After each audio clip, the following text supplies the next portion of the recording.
O design tem três definições básicas. Uma delas é desenho, porque o design, não existe design se você não tiver uma experiência gráfica, não tiver uma manifestação gráfica. Então eu posso ter design com caligrafia? Pode ter design com tipografia? Pode ter design com aquarela, com pintura, com vídeo, sim. Então, porque tem que ter desenho. Posso ter design só com verbo? Não, aí não é design. Aí você tem a segunda definição de design, mas ela já não está mais ligada a desenho. A segunda definição de design é projeto. E muita gente confunde e ouve em inglês termos do tipo sound design. O que não faz nenhum sentido, porque como é que eu vou desenhar um som? Mas esse caso é projeto de som. O sound designer, ele é um sonoplasta. É aquele cara que monta as grandes estruturas de som em um teatro. No caso do design estrito sensu, né, o design que envolve desenho, por que eu tenho que ter um projeto? Porque esse desenho tem uma finalidade. Esse desenho não é só uma manifestação, não é mais uma expressão pessoal, não é uma manifestação artística. Eu posso, claro, ter a caligrafia que eu quiser, mas se eu tenho design, essa caligrafia vai ter que transmitir não só uma emoção, mas também ela vai ter que ser legível e ela tem uma aplicação prática. Eu posso ter o design do produto, posso fazer o vaso de plantas mais bonito do mundo, mas se ele é um vaso para design, ele tem que ter algumas características, como ele tem que suportar água, ele tem que ser estável, com poucas plantas lá dentro, ele tem que ter a capacidade de ser produzido em série e ele tem a capacidade de ser reproduzido, senão ele não é design. Então você pode até falar que grandes escultores não são grandes designers, mas eu posso tirar do grande escultor uma peça e traduzi-la para o formato de design. Essa é a segunda concepção, que é projeto. E a terceira concepção, que pouca gente lembra, mas é a palavra mais parecida com design, é desígnio, que desígnio é finalidade. Então eu tenho um desenho que segue um projeto e que tem uma finalidade. Quando você junta essas três coisas, você tem design. Então, você pega, por exemplo, um telefone, um smartphone hoje. O smartphone, ele tem desenho, porque ele tem o estilo dele, ele tem projeto, porque ele precisa ter um monte de funcionalidades, ele não pode esquentar muito, ele tem que ser produzido em série, ele tem que ter um bom processador ali dentro, e ele tem desígnio, que é para o cara poder mandar um e-mail rápido, poder conversar rápido, fácil com os colegas dele, poder armazenar as coisas. Muitos produtos pecam no design porque eles não têm uma dessas três coisas, ou duas, ou nenhuma delas. Então é claro, se o cara escreveu uma placa em CorelDRAW e colocou torta na porta da barbearia dele, ali você não tem nada disso. Mas às vezes você tem aquele tênis, por exemplo, que ele é lindo, é de uma marca internacional, só que você põe no pé e ele, assim, te destrói a coluna. Então, ok, ele tem desenho, ele tem projeto, mas ele não tem desígnio. Ou, ao contrário, você tem aquela sandália ortopédica que é, assim, um espetáculo. Você se sente maravilhoso dentro dela, só que sua namorada vai te dar uma tacada de beisebol na cabeça se você aparecer com ela, porque ela é horrorosa. Então, ou você tem ainda coisas muito comuns aí em agência de propaganda, que o diretor de arte ali, ele inventa uma pecinha bacana, essa pecinha, ela não pode ser produzida em série. Ou o cara inventa uma capa de disco, que a capa de disco sai mais cara que o disco inteiro. Então, você tem que ter consciência dessas três coisas. Se você não tiver consciência dessas três antes mesmo de começar a fazer design, bom, aí você vai fazer alguma forma de expressão que não é design. O design no Brasil. O Brasil tem uma característica que complica um pouco a percepção da profissão do designer. Por quê? Primeiro, o brasileiro é muito criativo, essencialmente criativo. Você vai em qualquer lugar, você tem soluções criativas, você fala assim, uau! E o brasileiro é completamente avesso a processos. Então, assim, sabe, tudo aquilo que você pensa de um alemão, esquece, o Brasil é o contrário. Então, qualquer coisa que envolva, olha, você vai fazer isto e você vai entregar esse pedacinho prontinho para o seu colega, o brasileiro já vai inventar um jeito de fazer diferente, isso é da própria cultura brasileira. Então, o que acontece? O brasileiro, ele conversa muito, isso é muito bom. Ele é um cara que compreende muito bem a necessidade do outro, ele é um cara muito empático. Em termos de cultura, de estereótipos de cultura, o brasileiro nesse ponto é muito melhor do que o japonês, porque até por ser mais aberto, ele pergunta e ele fala muito melhor. Então o brasileiro consegue compreender o problema muito bem. O brasileiro é muito criativo, então ele consegue inventar coisas fantásticas, tipo rede sentado, né? Que é uma coisa que fala assim, cara, isso só tem no Brasil, e tem um monte de coisa que só tem no Brasil, que você fala assim, que raios é isso? Né? A epidemia nacional, que é açaí com granola e morango picado, né? Assim, se você for pensar o tamanho da pegada de carbono, que é açaí com morango e granola, você fala assim, cara, não posso comer isso, porque isso vem de 3 latitudes completamente diferentes. Mas o que acontece? Então o brasileiro, por natureza, ele já tem alguns dos valores do design. Por ter isso, quando chega um designer para propor algo para ele já está desconfiado, porque primeiro ele vai dizer assim, olha, você está me vendendo algo que eu aprendi a fazer desde criança. Então eu consigo compreender a importância disso, mas não consigo compreender o valor, não consigo pagar o valor que eu sou capaz de fazer isso. Não é como se você chega, por exemplo, num país como... Por que na Holanda, né, o design funciona tão bem? Porque a Holanda é um país extremamente processual, né? Os caras arrancaram um pedaço do mar para fazer o país deles, assim, para isso você tem que ser muito bom engenheiro. Então eles entendem de processo, mas eles não são exatamente um povo muito aberto, muito falante, muito festivo, muito colorido. Então, quando você chega e apresenta uma ideia e essa ideia se encaixa num processo, essa ideia é assimilada na hora. No Brasil você tem vários problemas de aceitação do design por causa disso, porque o cara ou ele pega uma marca e não respeita o manual da marca e sai fazendo as interações que ele entender e daqui a pouco a marca está completamente destruída, ou ele acha que a marca pode ser feita por qualquer um. Tanto que aqueles que se dão muito bem em design no Brasil em especial estão no Rio de Janeiro. No Rio de Janeiro você tem uma escola, uma tradição de design muito grande. Por quê? Porque no Rio, principalmente em moda, os designers conseguiram mostrar que dava para você pegar um segmento que é completamente indiferenciado, né? Não existe muita... Você não consegue dizer, pano cortado, né?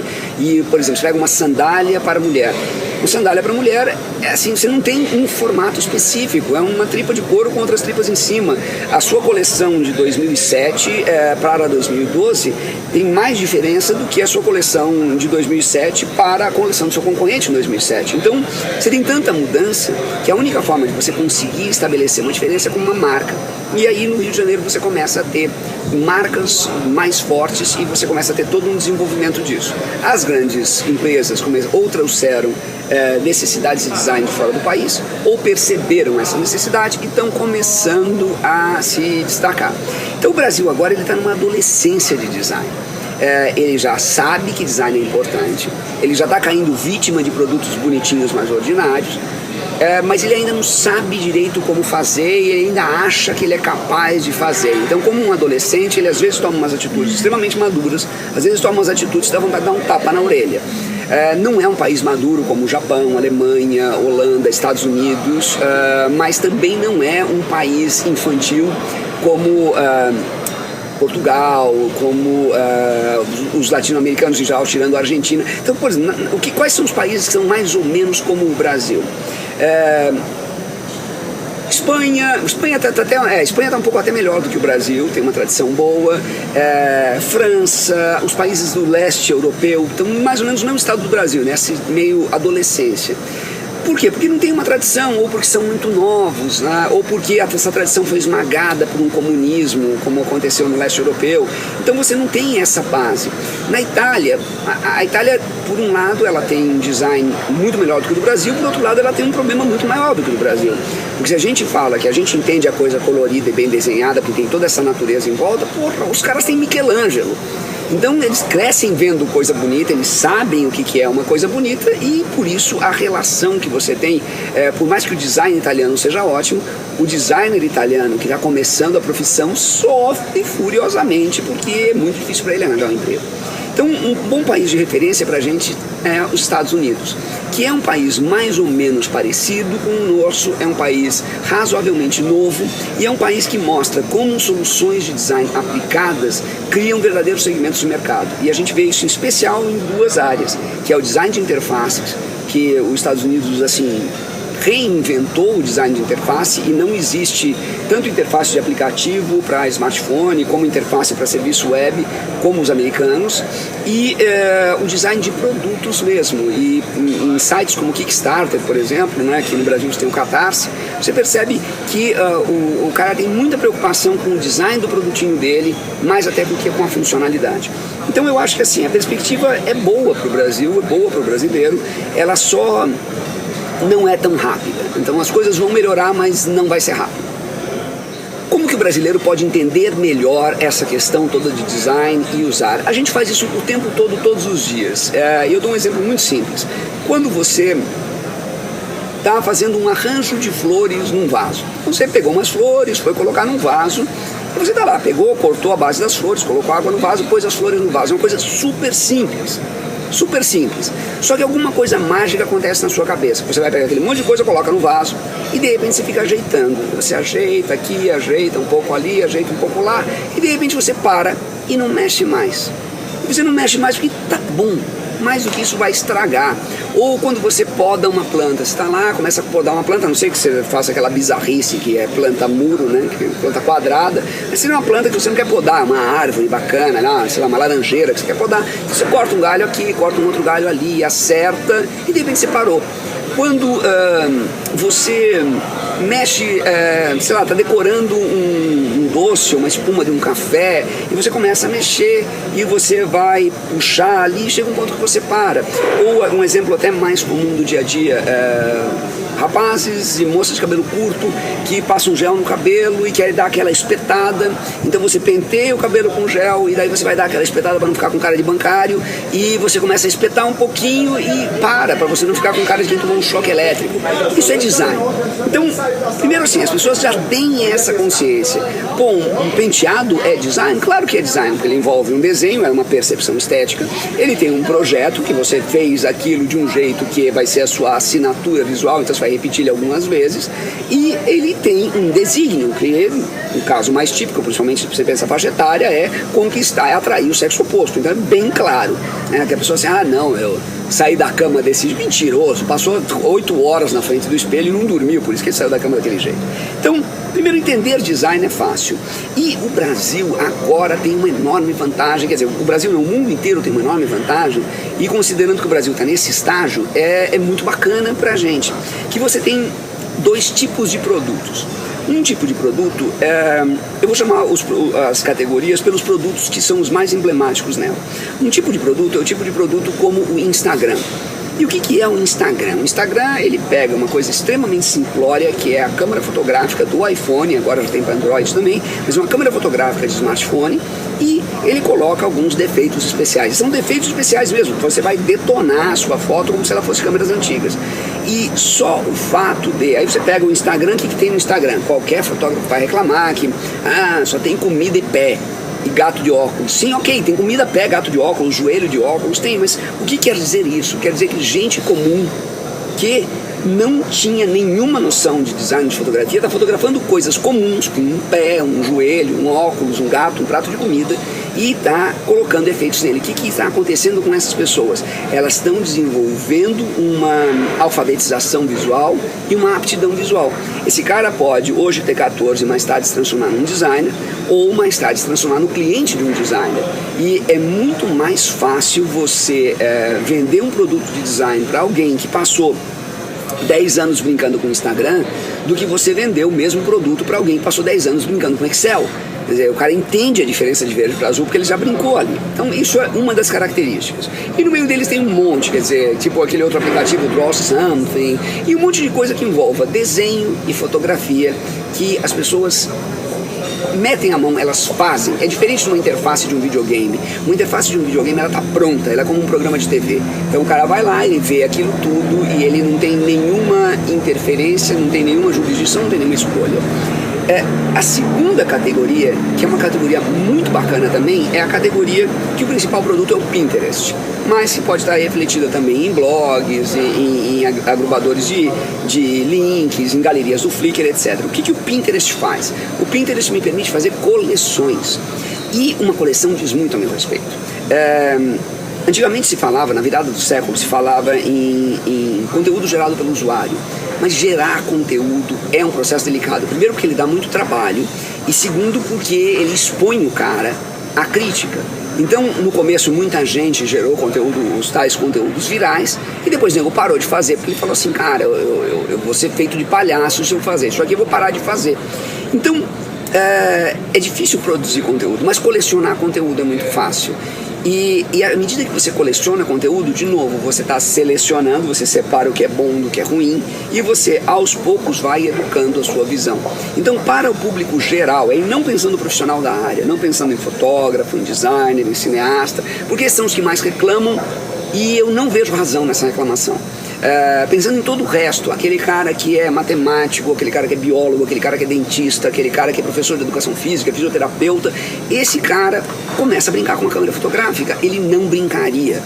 Esse cara começa a fazer um scrapbook, né, uma coleção de imagens coloridas, ele não faria. Então, puxa vida, quer dizer, se eu posso pegar aquele cara que seria cozinheiro, que mexe com tudo que tem a ver com design, mas ele não considera isso design e dá para ele uma ferramenta para isso, isso é ótimo. Então eu acho que esses dois tipos de ferramenta, a ferramenta de alteração da realidade, a ferramenta da fotografia criativa, como o Instagram, e o instrumento de coleção de referências, como o Pinterest, são coisas que vão ajudar muito a subir a média, a subir a base. Então o indivíduo vai começar a olhar e ele vai querer um contraste melhor, ele vai olhar para uma forma, não vai entender por que essa forma está ruim, mas ele vai entender que ela está ruim. E ele vai entender que ele precisa de um designer para isso. Do mesmo jeito que hoje você olha para um jardim, você não entende o que está errado nele, mas você sabe identificar se o jardim está certo ou está errado. E chega um momento que você fala assim, cara, eu preciso de um jardineiro, porque eu sozinho aqui vou matar essas plantas todas. Então é maravilhoso isso. Eu acho que é um enorme preconceito, porque, na verdade, como essas ferramentas elas simplificam o primeiro degrau na escala do designer, tem um preconceito muito grande entre os profissionais de arte com isso. Por quê? Porque esse cara sofreu para achar boas referências gráficas, ele sofreu para aprender a mexer numa boa câmera, e aí ele acha uma banalização desse material. Para de sofrer, filho, é ótimo, porque assim, como você sofreu, mas você estava disposto, você foi até o fim. O seu cliente começa a sofrer, desiste, acha que é frescura.